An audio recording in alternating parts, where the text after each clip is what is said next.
Okay, so everybody's talking about the inflation numbers being absolutely horrible. 8.3% for August. This is an abysmal number. Yes, it is far worse than expected, but it's actually good news. This might be the best thing to have happened to the US economy and the US stock market.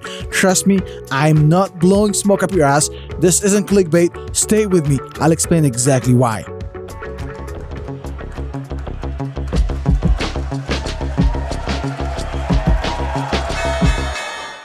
So how could 8.3% be a good thing, let alone the best thing that could have happened to us right now? Well, check this out. I'm going to explain and I'm going to show you actual evidence to support what I'm saying. I'm not just making this up.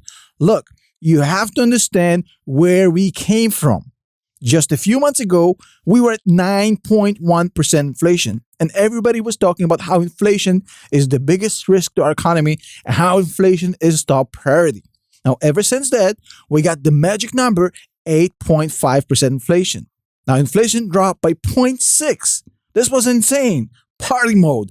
Everybody was talking about how great things are, how the inflation worry is subsiding, how inflation isn't that scary, and how we are beating inflation.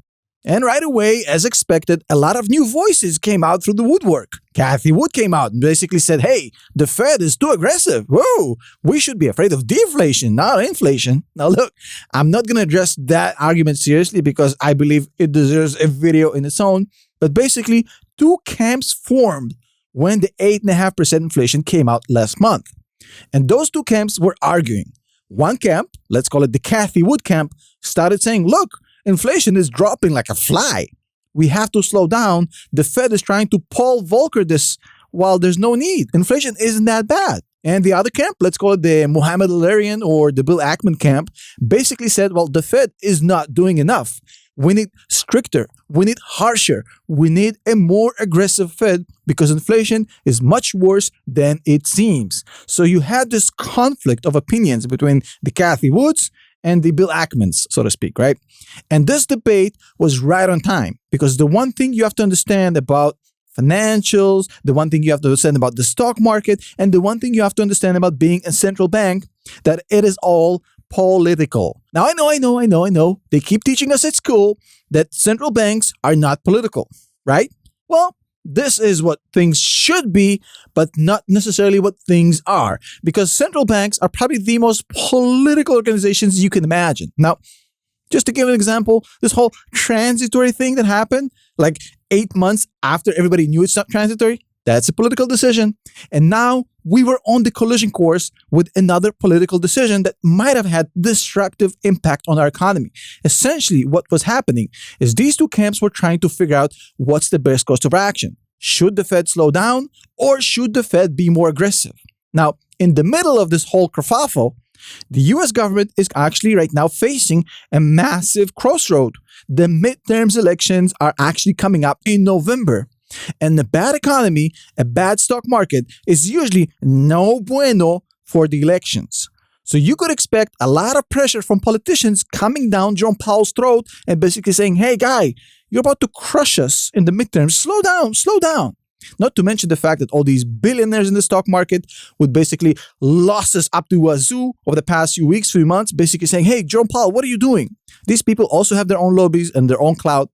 So when there was doubt, when it was 8.5% after 9.1%, these camps started to form. And the problem is that if the Fed would have believed or would have been pressured into following the Cathie Wood policy, essentially slowing down because inflation is not that bad, whether it's because they believe Cathie Wood or because they have political pressures for the midterms or because they're just idiots, I don't know and I don't care. But if that would have been the case, the result would have been a short-term relief, like the first beer you drink, the second beer you drink, and then what happens next? The fourth, the fifth beer, the sixth beer, you barfing in the corridor. You know how your doctor sometimes prescribes antibiotics? And they will tell you, hey, you got to take this for a whole week or a whole 10 days. You cannot skip any days, even if you feel great.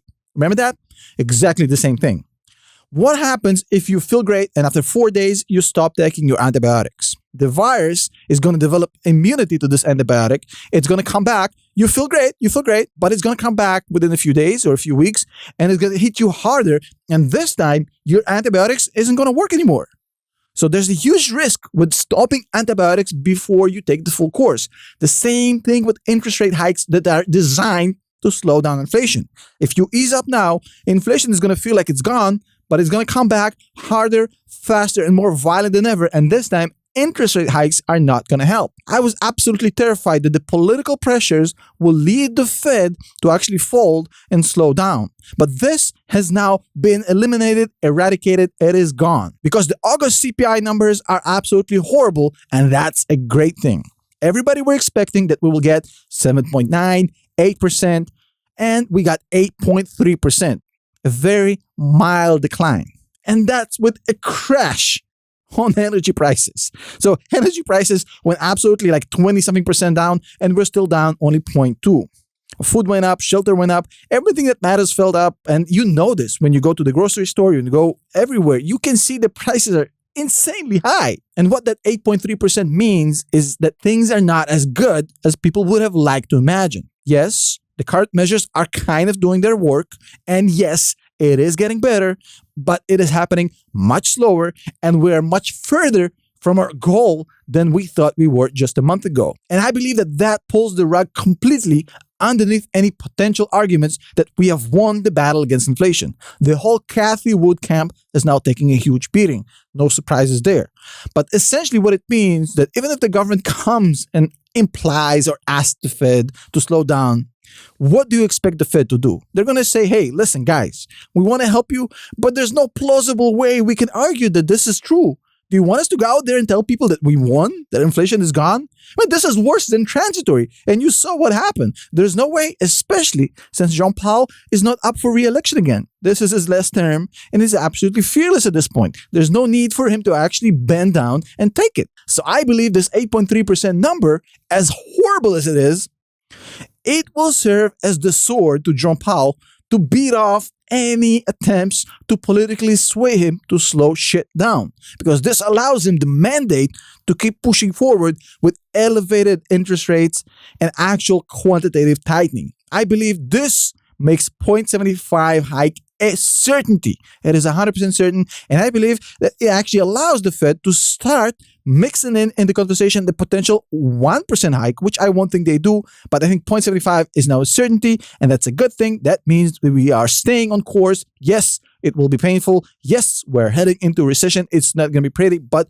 we will not have the horror scenario of pleasant now and impossibly horrible later. We're going to get rid of it. We're going to fight it. And we are going to win. Make no mistakes about it. This isn't a doomsday scenario. It's actually a good thing. Appreciate the watch. See you next time. And hey, before you leave, one last thing. Now look, if you stay this far in the video, you're probably an OG on the channel. You like my stuff. If you enjoy this video and you feel you got some value out of it, I'd really appreciate it if you hit the like button and subscribe to the channel. It means a lot to me. I hate to admit it, but it's important, at least for the algorithm. See you in the next video.